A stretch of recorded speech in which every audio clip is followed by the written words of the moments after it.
बहुत समय पहले अवंती नाम का एक समृद्ध राज्य था जहां राजा के 4 पुत्र रहते थे, वीर, धूर्त, कुटिल और मत्सरी। 3 बड़े भाई धूर्त, कुटिल और मत्सरी स्वभाव से चतुर थे, लेकिन उनमें लालच और धोखे की प्रवृत्ति भरी थी। सबसे छोटा भाई वीर सीधा सादा, ईमानदार और राजकाज में पारंगत था। राजा भी उसे सबसे अधिक मानते थे। इसी बात से बड़े भाइयों के मन में ईर्ष्या भर गई। वे सोचने लगे, यदि वीर यूं ही राजा का प्रिय बना रहा तो सिंहासन उसी को मिलेगा। इसलिए उन्होंने षड्यंत्र रचा।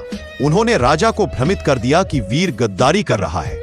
राजा दुखी मन से लेकिन भाइयों की बातों में आकर वीर को राज्य से निकालने का आदेश दे देता है।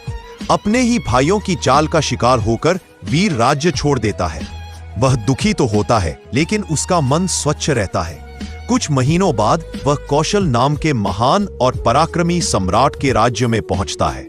अपनी योग्यता, सत्यनिष्ठा और युद्ध कला के कारण वह जल्द ही सम्राट कौशल का प्रिय बन जाता है और कुछ ही समय में उसे राज्य का सेनापति नियुक्त किया जाता है। उधर अवंती राज्य पर एक शक्तिशाली पड़ोसी साम्राज्य ने अचानक आक्रमण कर दिया। धूर्त, कुटिल और मत्सरी के पास न कोई युद्ध नीति थी, न ही जनता का विश्वास। उनकी सेना बिखरने लगी, राज्य संकट में पड़ गया।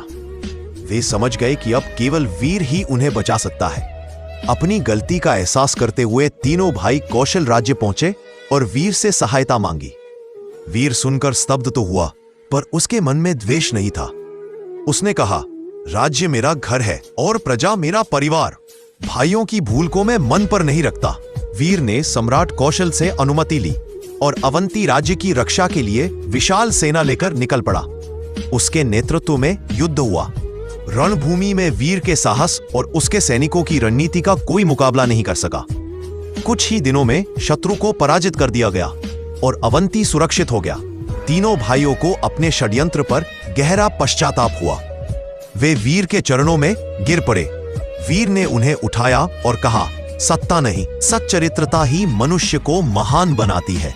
राजा ने समझ लिया कि असली उत्तराधिकारी वही है जो राज्य के लिए निष्ठावान और जन कल्याण के लिए समर्पित हो। इसलिए वीर को अवंती का युवराज घोषित कर दिया गया और चारों भाइयों ने मिलकर राज्य को फिर से समृद्ध बनाया। कहानी की सीख, जो सत्य, धैर्य और करुणा के मार्ग पर चलता है वही अंततः महान बनता है। धोखे से मिली जीत क्षणिक होती है, पर सच्चाई का तेज अडिग रहता है।